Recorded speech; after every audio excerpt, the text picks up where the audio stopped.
Zona 3, una emisora de Grupo Promomedios Radio. Continuamos cara a cara con el periodista Marcos Arana en Zona 3, 91.5 FM.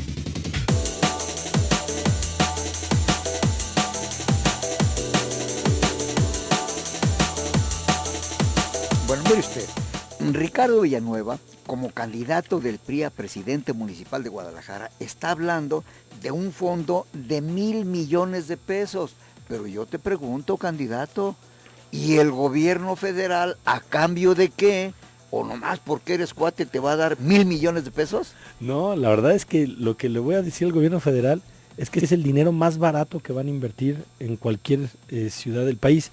Porque lo que yo les demostré, y es lo que platiqué con el coordinador de los diputados del PRI en la Cámara de Diputados, Mario Fabio Beltrones, yo lo que le demostré es que nada más en ahorros de educación le sale más barato darme estos 800 millones que lo que les está costando darle educación a los niños en las periferias de la ciudad. Y doy el caso concreto. La escuela Basilio Vadillo hoy en Guadalajara tiene lugar para 3,000 niños. Y hoy van a la escuela, hoy tiene esa escuela 200 niños. O sea, hay 2,800 butacas vacías en esa escuela. Darle educación a los 155,000 tapatíos que perdimos en los últimos 20 años, si fuera un formato de familia promedio de papá, mamá y 2 hijos, quiere decir que hubo 77,500 niños que migraron a las periferias a vivir. Bueno, darle educación en Tlajomulco a esos niños nos costó, o le cuesta hoy a la Secretaría de Educación Pública, 1,095 millones de pesos al año. Tenemos butacas vacías y tenemos escuelas subutilizadas en Guadalajara y la Secretaría de Educación está construyendo escuelas en las periferias. Entonces, el tema es que está gastando doble la Secretaría de Educación, porque la nómina de la escuela Basilio Vadillo cuesta lo mismo con 3,000 niños que con 200. Yo le estoy demostrando a la Secretaría de Educación que si yo regreso a 77,500 niños a las escuelas de Guadalajara, a las butacas que están vacías, le ahorro a la Secretaría de Educación 1,000 millones de pesos. Les estoy pidiendo 800, don Marcos.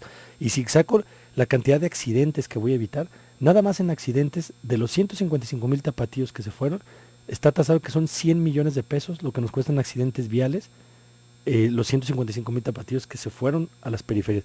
Entonces, si saco los costos, pero el más importante, el costo de vida, o sea, las horas perdidas para la familia, las horas perdidas, es un costo altísimo social.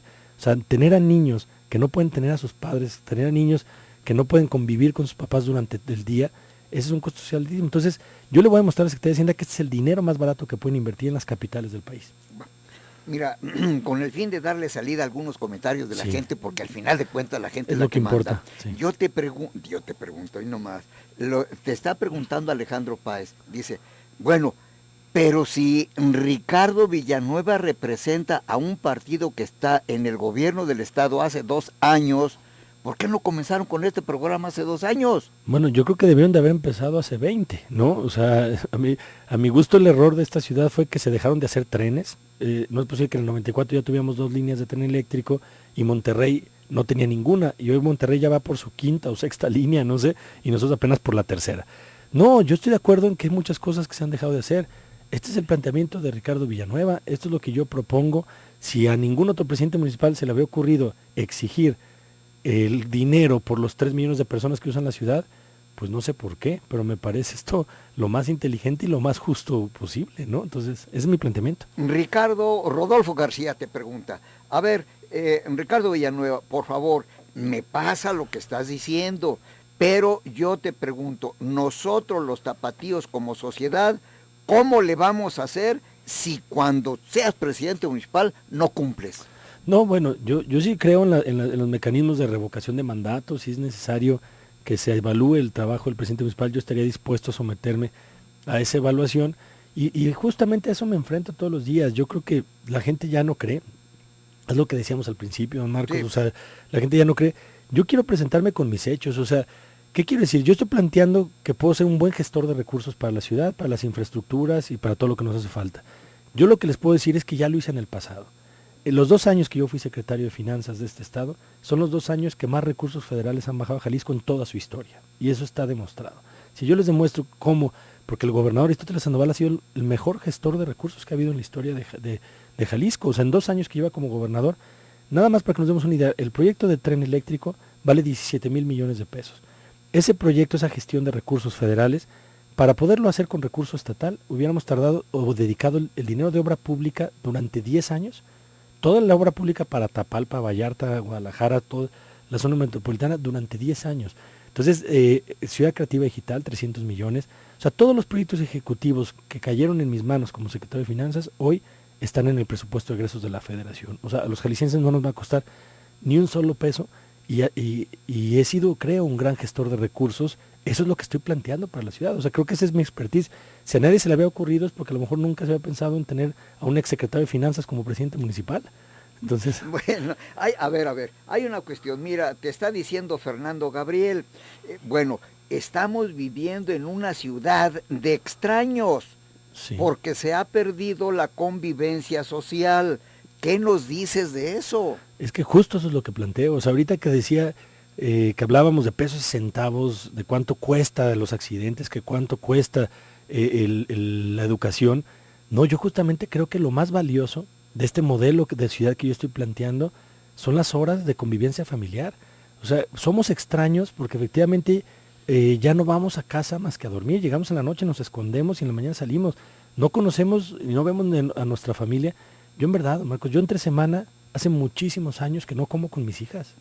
O sea, yo hace muchos años que no puedo comer y muchos años que no puedo cenar con mis hijas. O sea, yo en verdad, cuando me salgo todavía están dormidas y cuando regreso ya están dormidas mis hijas, ¿no? Entonces, me quedan los sábados en la tarde cuando se puede y a veces los domingos para convivir. Bueno, esto le pasa al 95% de los tapatíos. O sea, hay que recuperarle tiempo a la familia. Yo cuando hablo de tren, cuando hablo de un barrio orientado al transporte, de lo que hablo es de que la gente pueda tener tiempo para él y para la familia. A eso me refiero. Creo que el valor más grande que tenemos que recuperar en esta ciudad es que regrese el vecino a comer y lo veas a mediodía. Vecino, ¿cómo está, vecino? Aquí vengo a comer con mis hijos y salgas y otra vez, vecino, nos vemos. Bueno, eso ya se perdió, ya no nos conocemos. Mira, César Padilla te dice, oye, los 3 millones de habitantes que tiene Guadalajara en, sí, en un momento dado, con los 1 millón que vienen diariamente, dice, bueno, pero esos no solo viven en Tlajomulco, sino en toda la zona metropolitana. ¿Por qué se enfoca tanto la cuestión sobre Tlajomulco? Bueno, no, sí son de todos. Digo Tlajomulco porque sí es el caso más paradigmático. Tlajomulco es el municipio que más creció en todo el país. O sea, Tlajomulco hace 10 años tenía 60,000 habitantes, hoy tiene más de 600,000. Si me refiero a Tlajomulco es porque Tlajomulco sí es el símbolo de una ciudad dormitorio, lo que no es Zapopan, lo que no es Tlaquepaque, lo que no es los demás municipios. No, Tlajomulco sí fue un modelo de ciudad que lo único que ofreció fue vivienda. O sea, los intereses inmobiliarios que se instalaron en Tlajomulco y que muchos políticos que hoy quieren venir a gobernar Guadalajara representan, fue para construir casas. O sea, hablo de Tlajomulco porque justamente es el modelo de ciudad que no queremos. Una ciudad que construye casas, ¿y dónde está el empleo? ¿Y dónde está la recreación? ¿Y dónde está? No, pues en Guadalajara. Entonces, perdón que haga referencia a Tlajomulco, pero sí es un caso paradigmático en el país. O sea, eso, si hablan con el secretario de la SEDATU, les va a hablar del caso Tlajomulco, ¿no? Bien. Mira, Alín te dice, a ver, Ricardo Villanueva, estás gestionando recursos y es posible que los consigas, pero si la federación no te proporciona recursos extras, ¿cómo le vas a hacer en Guadalajara para que con los recursos ordinarios resuelvas o realices esas propuestas? Bueno, lo que va a cambiar es el ritmo, ¿no? O el tiempo que vamos a tardarnos en recuperar la ciudad. Guadalajara ya tiene un presupuesto, con ese presupuesto eficientarlo y seguir bajo este modelo de barrios orientados al transporte. ¿Qué sucedería? Que sería mucho más lento el proceso. Bueno, mire usted, vamos a ir a una pausa, pero antes yo le voy a recordar a Ricardo Villanueva. Señor, el artículo 115 constitucional federal desglosa, y voy a mencionarlos, las obligaciones, los deberes de los ayuntamientos para con sus gobernados. 1, agua potable y alcantarillado. 2, alumbrado público. 3, limpia, es decir, aseo. 4, mercados y centrales de abasto. 5, panteones. 6, rastro. 7, calles, parques y jardines. Y 8, seguridad pública y tránsito. Nos vas a decir qué vas a hacer, cuál es tu propuesta en estas obligaciones constitucionales que te está poniendo el 115. Pausa.